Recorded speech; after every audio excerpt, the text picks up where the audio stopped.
inside the glass walls. Lucas Grant was once called the Golden Man of Silicon Valley. At only 32, he had built a technology empire worth billions of dollars. His face appeared on magazine covers, his speeches filled conference halls, and his name became a symbol of innovation and control. But all the success in the world could not protect him from a single moment that changed everything. 6 months ago, on a foggy evening in Northern California, his self-driving car lost control on the coastal highway. The accident left him alive, but his spine was severely injured. Since then, Lucas had been confined to a wheelchair, living alone in a mansion made almost entirely of glass. Every wall, every ceiling, every floor reflected his own image, strong on the outside, broken on the inside. He hated sympathy. He hated the way people looked at him, with half admiration and half pity. Reporters called his recovery a miracle in progress, but they did not see the truth. Lucas had stopped fighting. He worked through screens, talked through intercoms, and shut everyone out. Even his assistant delivered meals through a robotic tray system. The world outside the glass walls continued spinning, while he stayed frozen inside. That was until the morning Emma Collins arrived. She was 28, a physical therapist with a calm face and a voice that carried quiet determination. Emma was not easily intimidated, even when standing in front of a billionaire who could fire her with a single sentence. She had read his medical report. She knew the statistics, but she also believed something science could not measure: human connection heals more than muscles ever could. When she entered the mansion, the air smelled of antiseptic and ocean salt. The automated doors slid open with a mechanical sigh. A security drone scanned her badge and greeted her in a polite digital tone. "Welcome, Dr. Collins. Please proceed to the East Wing." Inside, sunlight poured through the walls, but the space felt strangely cold. Lucas sat by the window, wearing a dark gray t-shirt and sweatpants, his wheelchair perfectly aligned with the ocean view. Without turning his head, he said, "You are the new one, right? I hope you last longer than the others." Emma placed her bag on the counter and smiled. "Good morning, Mr. Grant. I plan to last exactly as long as it takes for you to walk again." He finally looked at her, his eyes sharp like glass. "I do not pay people to give me false hope." She crossed her arms lightly. "Then you are in luck. I do not sell hope, I sell hard work." That was the first time in months Lucas blinked and almost smiled. It was quick, but Emma noticed. For the next few minutes, she checked his exercise equipment: parallel bars, elastic bands, weights carefully adjusted in pounds. Everything was pristine, untouched. She could tell he had not done a single session in weeks. "Let us start simple," she said, adjusting the seat height. "I want you to lift your right leg for 10 seconds. Lucas laughed without humor. "You really think that is going to change anything?" "Not yet," she replied, "but it will change you." He hesitated, then tried. The muscles in his thigh trembled. Sweat formed on his forehead. The pain was sharp, but for the first time, it was real pain, not the numb emptiness he had lived with. When he finished, he looked at her, breathing hard. "Why do you care so much? You just met me." Emma picked up her notepad and said softly, "Because healing always starts when someone refuses to give up, even if that someone is me." As she left the room, Lucas stared at the reflection of her silhouette disappearing down the glass corridor. The mansion felt differentless, silent, less empty. Somewhere inside his chest, a wall had cracked, just a little. Outside, the California sun painted golden light across the glass walls, and for the first time in months, Lucas Grant did not feel completely alone. 3 days had passed since Emma Collins started working inside Lucas Grant's glass mansion. The California sun shone bright through the transparent walls, but the air inside still felt distant and heavy. Every morning, the cleaning drones swept the hallways, the security cameras rotated in silence, and Lucas began his day exactly the same way. Black coffee, one email to his assistant, and an hour of staring at the ocean without a word. Emma had learned not to interrupt him during those moments. Instead, she used that time to review his therapy plan. She adjusted his schedule with precision, each session lasting exactly 45 minutes with specific targets for balance, resistance, and muscle tone. Her notes were neat and organized, but her real challenge was not physical, it was emotional. Lucas was still guarded. He followed instructions, but without enthusiasm. He completed his exercises, but with the mechanical precision of someone trying to prove a point. Each time she encouraged him to take a step further, he deflected with sarcasm. On the 4th morning, as she prepared the walking harness, Lucas said dryly, You really think I will be running on the beach by next month? Emma smiled softly. I think you will be walking across this room without me holding you. That is enough of a miracle for now. He looked at her, then away, as if afraid that her confidence might reach him too easily. During one afternoon session, the power system glitched. The automatic blinds froze halfway, leaving the room half in light and half in shadow. Emma laughed lightly. Looks like even the house is deciding which side it is on today. Lucas gave a quiet smirk. This place always chooses the dark side. Without realizing it, they both smiled. The silence that followed was not as uncomfortable as before.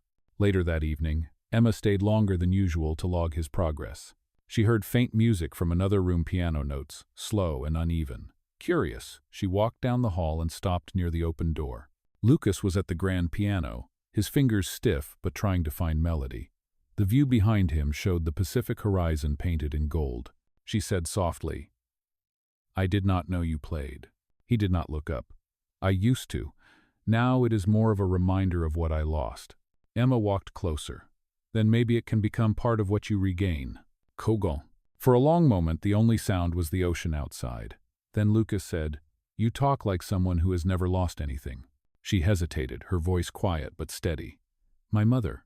She died during a routine surgery. I stopped believing in recovery for a while. Then I realized healing is not about forgetting what hurt us. It is about learning how to live beside it."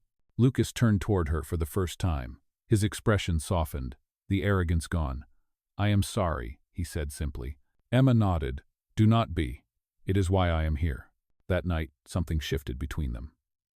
The next morning, Lucas greeted her with a small, "Good morning." It was simple, almost awkward, but Emma felt its weight. She pushed his wheelchair toward the therapy bars. "Today, we try standing again. Just 2 minutes. I will be right here." Lucas gripped the bar, his arms trembling under effort. He took a deep breath, his jaw tight, sweat forming on his temple. "If I fall, you will not laugh, right?" Emma's voice was calm. "If you fall, I will catch you.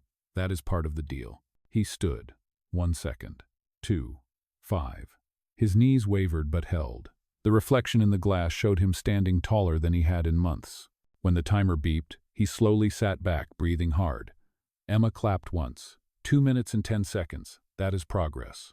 Lucas exhaled with a short laugh. "Maybe next week I will dance." "Good," Emma said with a grin. "I will make sure the floor is polished." For the first time, the laughter between them sounded natural, not forced. The mansion that once echoed with emptiness now carried the sound of two people finding rhythm in shared effort. As Emma packed her things to leave for the day, Lucas called out, "Dr. Collins?" She turned back. "Yes, Mr. Grant?" He hesitated, then said, "Thank you for staying." Her eyes met his. "That is what I am here for. See you tomorrow." Huang Yu. When the door closed behind her, Lucas looked out at the ocean once more. The same glass walls surrounded him, but now they did not feel like a prison. They felt like windows waiting to be opened. 2 weeks had passed since Lucas Grant took his first real step. Every day since then, the rhythm of the glass mansion had changed. The quiet mechanical sounds of drones and security systems still echoed through the halls. But underneath them was something new, the faint, steady hum of human effort. Lucas worked through his therapy sessions with growing determination. He no longer avoided eye contact. He no longer dismissed Emma Collins with sarcasm. The cold billionaire had started to look almost human again. Emma noticed small changes that no medical report could record. The way he reached for his cup of coffee without hesitation. The way he looked out the window, not in despair but in thought. She also noticed the way his voice softened when he spoke to her. What began as professional courtesy was slowly turning into something she could not name. One afternoon, while checking his shoulder strength, Emma said lightly, "You know, you are starting to look less like a patient and more like someone preparing for a marathon." Lucas smirked. "You will not catch me running anywhere. I have done enough chasing in my life." "Chasing what?" she asked. "Perfection," he said after a pause.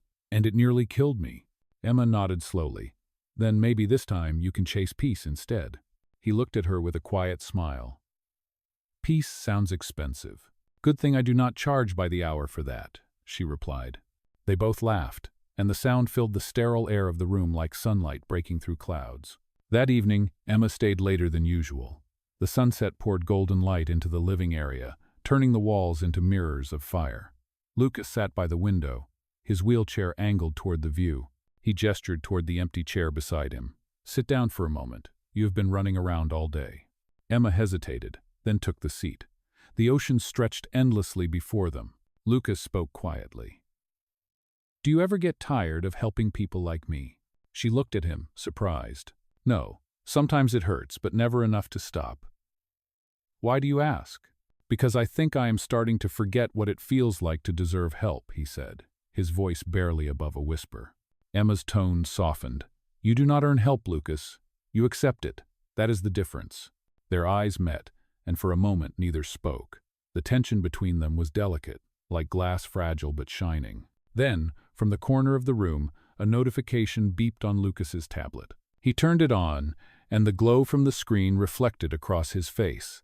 It was a message from his corporate board. A request for a live video meeting in 2 days. "The press wants to see progress," he read aloud, his tone tightening. Emma could see the fear returning behind his composed exterior. "You do not have to prove anything to them yet," she said gently. He sighed. "That is not how this world works. They invested in a genius, not a broken man in a wheelchair." "Commente. Then show them both," Emma replied firmly. "Show them the man who fought his way back, not just the one who fell." Lucas looked at her for a long moment, then nodded slightly. "You make it sound simple." "It never is," she said, "but it is always worth it." The next day, Emma arrived early to help him prepare. Lucas wore a dark tailored shirt and practiced sitting upright in his wheelchair. His posture was strong, his tone controlled, but she could see the tremor in his fingers. Before the meeting began, Emma placed a hand on his shoulder. "Remember, they are not your judges. They are just people who forgot what courage looks like." Lucas met her eyes, and for the first time his smile reached them. "You really believe that, do you not?" "I do," she said softly, "and you should too." When the meeting started, Lucas spoke clearly and confidently. He answered questions, discussed his recovery, and even smiled once or twice. The investors seemed reassured. The call ended successfully. Afterward, he leaned back, exhausted but proud. "I think I survived that," he said. Emma smiled. "You did more than survive. You led." There was a pause. The atmosphere in the room shifted again, still, quiet, and charged with unspoken emotion. Lucas looked at her and said, "Emma, what would you have done if we had never met?" She thought for a moment. "Probably still helping someone else walk again. But I am glad it was you." "Are?" He looked down, then up again, his voice steady but low. "So am I." Outside, the evening light faded into soft blue, and the glass mansion reflected their silhouettes side by side. Two figures separated by circumstance, yet drawn together by something neither could deny. For Lucas, the walls that once trapped him were beginning to look like protection no longer. For Emma, the job that began as duty was becoming something dangerously close to love. And as the last trace of sunlight disappeared into the Pacific horizon, both of them knew something inside those glass walls had already begun to change forever. A month had passed since Lucas Grant's first successful public appearance. The board was satisfied, the investors calmed down, and the media started writing about his remarkable recovery. But inside the mansion, Lucas knew the truth. He was not healed yet. Physically, yes, he was improving. But emotionally, he was standing on fragile ground, supported by someone who was never meant to stay. Emma Collins continued her daily visits. Her presence had become part of the rhythm of the house-like morning sunlight through the glass. She brought laughter to rooms that once echoed only with the sound of machines. Yet beneath their easy conversations, something unspoken lingered. Every smile lasted a little too long. Every touch during therapy carried a spark that neither wanted to name. One morning, as Lucas practiced with his walker, he said quietly, "You know, if I keep this up, I might not need you anymore." Emma smiled, adjusting the strap around his wrist. "That is the goal, remember, independence." "Yes," he said softly, "but it feels like losing something I did not know I needed." Her hands froze for a second. She looked at him, unsure how to respond. "Lucas, you are not losing anything. You are gaining your life back." He smiled faintly. "Then why does it feel like you are part of it?" The silence that followed was too heavy to break, so Emma simply nodded and continued the session. But her heartbeat refused to calm down. Later that afternoon, while logging his progress report, Emma received a call from her supervisor. The conversation was short but heavy. Dr. Collins, there have been reports about your extended sessions at the Grant residence. You are reminded that emotional boundaries with clients must remain professional. We will be reviewing your case next week. Emma's chest tightened. She hung up the phone and looked around the room. Every corner of the mansion reminded her of him: the piano, the parallel bars, the soft scent of brewed coffee he always had at noon. She realized that the line between care and affection had blurred long ago. That evening, she decided to end the day early. Lucas noticed immediately. "You are leaving already?" he asked, wheeling closer. "I have some things to take care of," she said, avoiding his eyes. He studied her face. "Something happened, did it not?" "It is nothing serious," she replied, forcing a smile. "I just need to figure some things out." "Emma," he said, his tone firm, "do not lie to me. You have been honest since the first day you walked through those doors. Do not stop now." Her composure cracked. "My supervisor found out about the hours I spend here. They think I am crossing boundaries. They might suspend me." Lucas's jaw tightened. "That is ridiculous. You have done nothing wrong." "I cared too much," she whispered. "That is what they call it." For a long moment, neither of them spoke. The sound of the ocean filled the silence. Then Lucas said, "Tell them it was my fault. I insisted on longer sessions." "That will not change anything," she replied. "Rules are rules." "Then quit," he said suddenly. Her eyes widened. "Quit?" "Yes. Work for me directly. I will pay whatever it takes. You can continue your research, design your own programs. You will not have to answer to anyone." Emma shook her head slowly. "Lucas, this is not about money. It is about doing what is right." His voice lowered, heavy with emotion. "What if what feels right is you staying?" The words hung in the air like electricity. She looked at him, her throat tight. "Do not say that," she whispered. "You are not thinking clearly." "Oh, I have never been clearer in my life," he said. "You changed everything, Emma. Before you came here, I was a man trapped in his own reflection. Now I see something beyond it." Her eyes glistened. "Lucas, please do not make this harder." He reached for her hand, his touch trembling but warm. "Stay," he said softly. She stepped back, shaking her head. "I cannot." Without another word, she turned and walked toward the door. Her footsteps echoed against the marble floor. Lucas watched her leave, his reflection multiplying in every glass surface around him. One man, many fragments, all alone again. That night, the mansion felt colder than ever. The music system remained silent, the ocean outside restless. Lucas sat at the piano, pressing random keys, each note fading into emptiness. For the first time since his accident, he realized he had healed enough to stand, but not enough to let go. He whispered into the quiet, "You built these walls to protect yourself, and now they are the only thing left." The lights dimmed automatically, leaving him surrounded by his own reflection, a man who had everything, and yet, without her, felt as though he had nothing at all. Outside, the waves crashed against the shore, steady and merciless, as if to remind him that even glass can break when the tide becomes too strong. It had been 10 days since Emma Collins walked out of the glass mansion. 10 long, quiet days. Lucas Grant had tried to fill the silence with everything he could: meetings, reports, calls, but none of it worked. The mansion felt hollow again, like a perfect shell without a heartbeat inside. Every sound reminded him of her, the echo of her footsteps, the faint laugh that used to break through his stubborn moods. Even the smell of coffee felt different now. The therapy equipment sat untouched. The piano gathered dust. Lucas told himself he would continue his recovery alone, but he could not bring himself to start. Progress without her suddenly felt meaningless. Outside, the California coastline glittered under the morning light, but he stayed inside, watching it through the same glass that once seemed like freedom. The reflections followed him everywhere, reminding him of what he had lost: not just a therapist, but the one person who had seen through the walls he built. Meanwhile, across town, Emma tried to return to her normal life. She resumed work at the rehabilitation center, focusing on her patients. Yet, no matter how busy she kept herself, her thoughts wandered back to him. Every time she saw someone in a wheelchair, every time she encouraged someone to take one more step, she heard his voice. "If I fall, you will not laugh, right?" One evening, after a long shift, Emma received an email from Lucas's company. The message was short and formal. "To Dr. Emma Collins. This is to inform you that Mr. Lucas Grant has suspended his physical therapy indefinitely. Thank you for your service. Regards, Grant Medical Administration." Emma stared at the screen. Her chest tightened. She knew what that meant. He had given up again. For 2 nights, she tried to convince herself it was not her responsibility anymore. But on the 3rd morning, something inside her broke the silence. She called a cab, gave the driver an address she had sworn not to return to, and rode back to the mansion on the hill. The gate opened automatically when she approached, just as it used to. The same voice greeted her through the speaker. "Welcome, Dr. Collins." She stepped inside. The house was dim, curtains drawn, dust settling on the piano keys. Lucas sat by the window, unshaven, staring at the sea. When he saw her, his eyes widened. "Emma." She crossed her arms. "You stopped your therapy," he said quietly. "It did not make sense without you."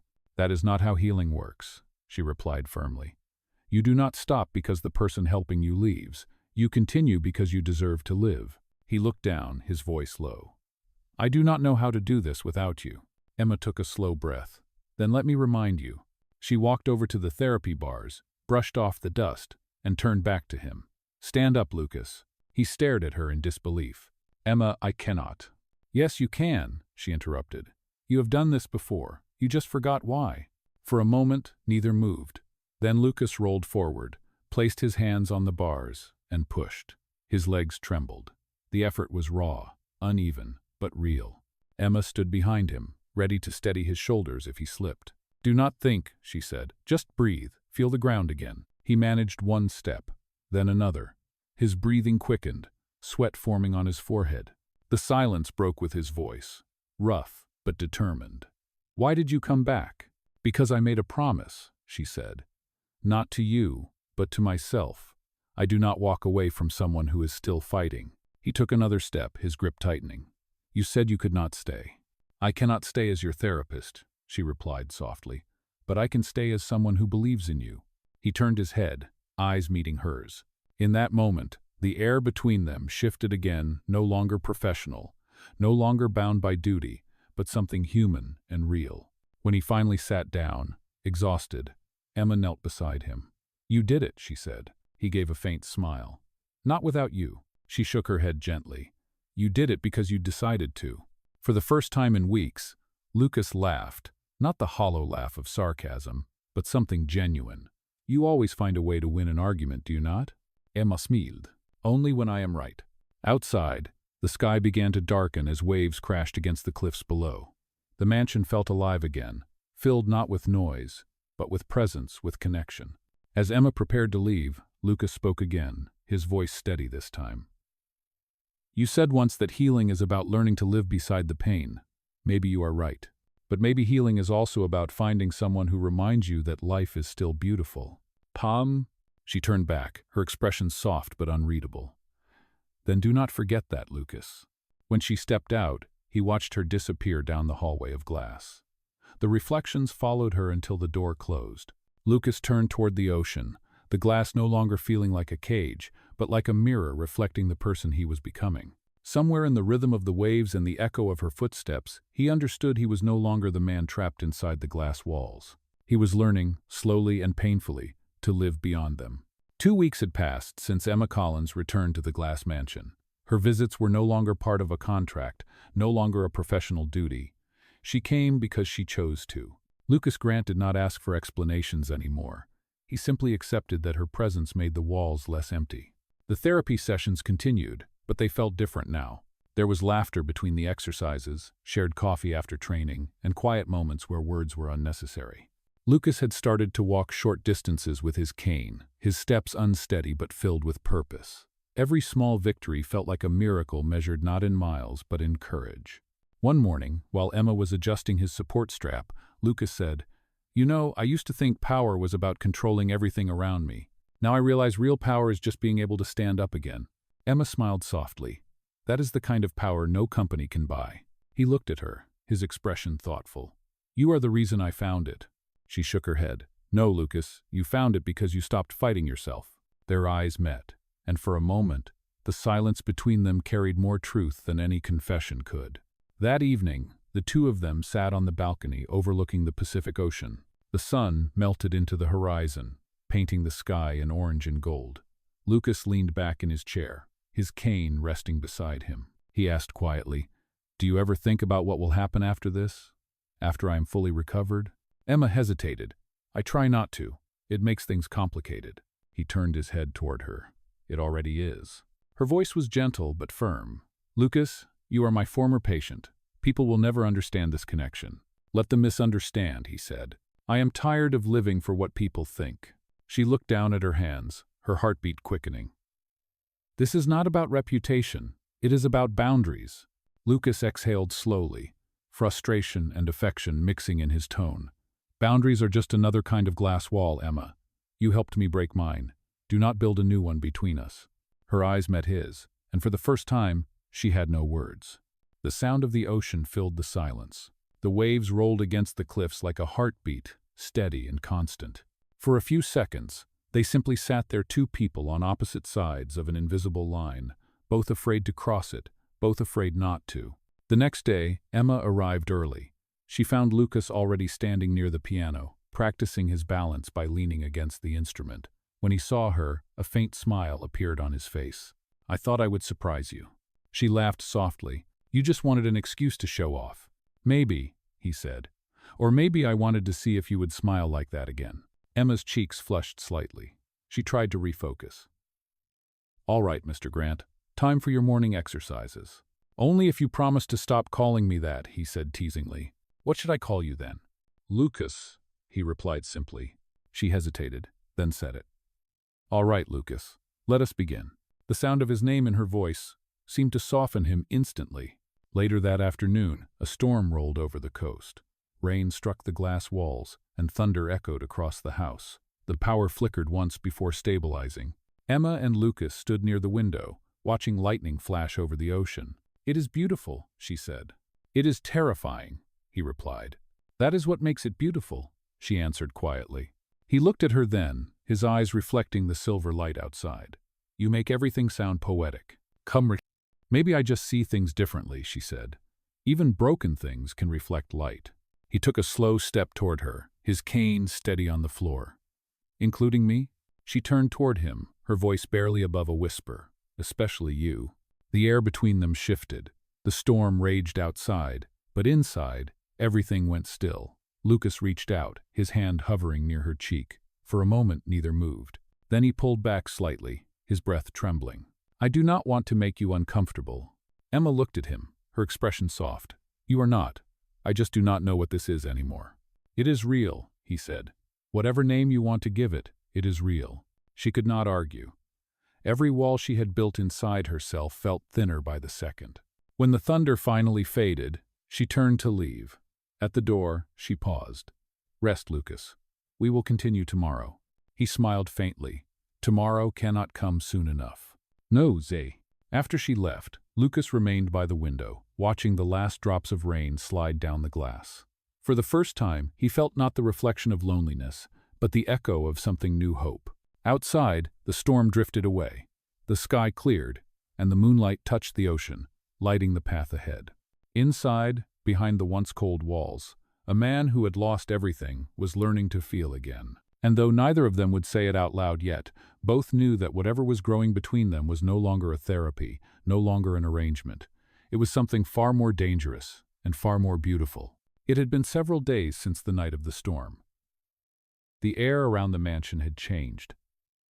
The walls still shined like mirrors, but now they carried warmth instead of silence. Lucas Grant was walking better every day, his cane now more of a habit than a necessity. Emma Collins noticed the confidence in his movements, the light in his eyes, and the small smiles that appeared when he spoke to her. But with progress came something neither of them could ignore. Feelings that had once been silent were now too loud to hide. Emma could feel it every time he looked at her a little too long, every time his voice softened when he said her name. And Lucas, who had once been afraid to feel anything, now found himself terrified of losing her again. One afternoon, while she was packing her medical kit, Lucas spoke suddenly. Emma, when this is all over, when I can walk fully again, what happens then? She froze for a moment. You will go back to your life, Lucas. To your company, your world. And you? He asked quietly. I will go back to mine, she said, forcing a small smile. He studied her face. So that is it? After everything we have been through, we just walk away? Emma tried to sound professional, but her voice trembled. Lucas, you know the rules. What happened between us cannot go anywhere. People will not understand. He stepped closer, his tone gentle but firm. "I do not care what people understand. I only care about what is real." "Do not," she said softly. "Please, do not make this harder." Her eyes glistened as she turned away. Lucas reached out, but stopped himself, his hand lingering in the air before dropping to his side. That night, he could not sleep. He replayed her words again and again, the quiet resignation in her voice cutting deeper than any injury he had ever endured. He went to the piano and pressed a few keys. The sound filled the room, low and broken, but honest. Across town, Emma sat alone in her apartment, staring at her phone. Every instinct told her to let things go, to keep her distance. But her heart would not listen. She remembered his first smile, his stubborn strength, his quiet apology when he realized how much she cared. Somewhere along the way, she had stopped seeing him as a patient and started seeing him as something much more. The next morning, she returned to the mansion earlier than usual. Lucas was already awake, standing by the window. He turned when he heard her footsteps. "You came back," he said softly. "I never really left," she replied. For a moment neither spoke. The tension that had once kept them apart was now fragile enough to break. Emma stepped closer, her voice trembling but sure. "Lucas, I do not know where this will go, but I know what I feel. And it is real." He took her hand slowly, carefully, as if afraid the moment might disappear. "Then that is all I need to hear." Outside, the morning sun rose over the ocean, spilling gold light across the glass walls. Inside, for the first time, they stood together not as patient and therapist, but as two people who had finally stopped running from what they felt. The reflections around them no longer looked like barriers. They looked like promises. A few weeks had passed since that quiet morning when Lucas Grant and Emma Collins finally admitted their feelings. Life inside the glass mansion had become softer, warmer, almost peaceful. Lucas's recovery continued to improve. He could now walk without the cane for short distances, something that had once felt impossible. Each step he took seemed to erase the pain of the past and replace it with something new hope. But happiness has a way of attracting shadows. One afternoon, as Lucas reviewed a report from his company, a message appeared on his tablet. It was from the Public Relations Division. Someone had leaked photos of him and Emma together, showing her hand resting on his shoulder during therapy. The article's headline read, "Billionaire's therapist caught in romantic scandal." The air in the room froze. Lucas's hands tightened around the tablet. For a moment, the walls around him seemed to close in, reflecting every headline, every whisper of judgment. He immediately called his assistant to control the situation, but the story had already spread. Within hours, the media storm began. When Emma arrived later that evening, she noticed the tension immediately. Lucas was standing near the window, jaw clenched, the tablet screen still glowing beside him. "What happened?" she asked quietly. He handed her the device. She read the article in silence. Her face went pale. "Oh no," she whispered. "Lucas, this could ruin my career." "I will fix it," he said quickly. "I will tell them everything, that it was my fault." She shook her head, her voice trembling. "That will only make it worse. They will say I used you, that I crossed the line for money or fame." Lucas stepped closer. "You did nothing wrong. You cared for me when no one else did." "It does not matter what is true," she said, tears forming in her eyes. "It matters what they choose to believe." For the first time in months, Lucas felt the same helplessness he had known after his accident, the feeling of losing control over his own life. He reached for her hand, but she pulled away gently. "I need to go," she said softly. "I need to handle this before it destroys everything I've worked for." "Emma, please," he said, his voice breaking. "Do not walk away again." She looked at him, her expression filled with pain. "I am not walking away from you. I am walking toward what I have to protect." Before he could stop her, she turned and left. The sound of the door closing echoed through the house like a final note in a sad song. That night, Lucas sat alone in the living room. The reflection of his face in the glass walls stared back at him, weary and broken. The mansion, once filled with laughter and hope, felt empty again. The next morning, the headlines grew worse. Emma's employer announced an investigation into her professional conduct. Reporters gathered near the gate waiting for a statement. Lucas's board demanded that he release a public clarification to protect the company's image. He refused. "If they want a statement," he said, "they will get the truth." He opened his laptop and began to write a message for the press, his own words, unfiltered, unapproved. As he typed, one sentence stood out. What began as treatment became transformation. She healed me not just in body but in spirit. Outside, cameras flashed at the edge of the property, waiting for him to speak. Inside, Lucas took a deep breath, ready to face the world, not as a victim or a billionaire, but as a man standing for the woman who taught him how to live again. And somewhere in the city, Emma read his words as they spread across the news. For the first time in days, she let herself smile through the tears, because she finally knew he was not hiding behind the glass anymore. 2 weeks had passed since the scandal broke. The world had moved fast, but Lucas Grant had learned to move differently. Instead of hiding behind silence, he chose honesty. His public statement spread across every platform, transforming the narrative. What had begun as gossip became something deeper, a story about resilience, gratitude, and the courage to love beyond boundaries. Emma Collins had resigned from her job at the rehabilitation center. She needed time away from the noise, from the whispers that followed her wherever she went. For a while, she disappeared completely. The news cycle eventually faded, but for Lucas, the days without her stretched endlessly. The mansion was quiet again, but not empty. It was waiting just like he was. One morning, as the first light of spring reached through the glass walls, Lucas stood by the piano. He was walking fully now, without a cane. His reflection no longer looked fragile, it looked alive. He sat at the piano and began to play. Slowly at first, then stronger, the melody filling the house. The music carried through the open balcony doors and out toward the ocean. A familiar voice spoke behind him. "You finally learned to play without stopping halfway." Lucas turned around. Emma stood at the entrance, a soft smile on her face. Her hair was slightly windswept from the morning breeze. She looked tired, but peaceful. He stood up, every step steady. "You came back. I read what you wrote," she said. "It was brave." "I just told the truth," he replied. "You were never my scandal. You were my reason to stand again." Her eyes shimmered as she took a few steps closer. "Do you know what the hardest part was?" she asked. "Not the rumors, not the judgment. It was knowing that leaving you hurt more than staying ever could." He moved toward her, their distance closing one quiet heartbeat at a time. "Then do not leave again," he said softly. Emma smiled through her tears. "I will not, if you promise not to hide behind the glass anymore." "I will not," he said, "not ever again." She reached out, and he took her hand, their fingers intertwining like two pieces that had always belonged together. The sun climbed higher, its light spilling across the ocean and through the walls that had once been his prison. Now, those same walls reflected freedom. Later that day, they walked together along the balcony overlooking the Pacific. Lucas paused, gazing at the horizon.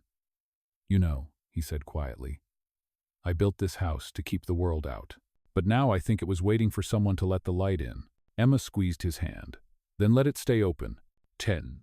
The wind carried their laughter into the distance, blending with the sound of waves below. As the camera of life pulled back, the image of the mansion shimmered under the sunlight, no longer cold and empty, but filled with warmth, movement, and love. Because sometimes the strongest walls are not meant to keep people out. They are meant to show how far love can reach when someone finally learns to live beyond them. And for Lucas Grant and Emma Collins, inside the glass walls was no longer a story of pain. It had become a story of healing, courage, and the kind of love that survives the storm and shines brighter than glass.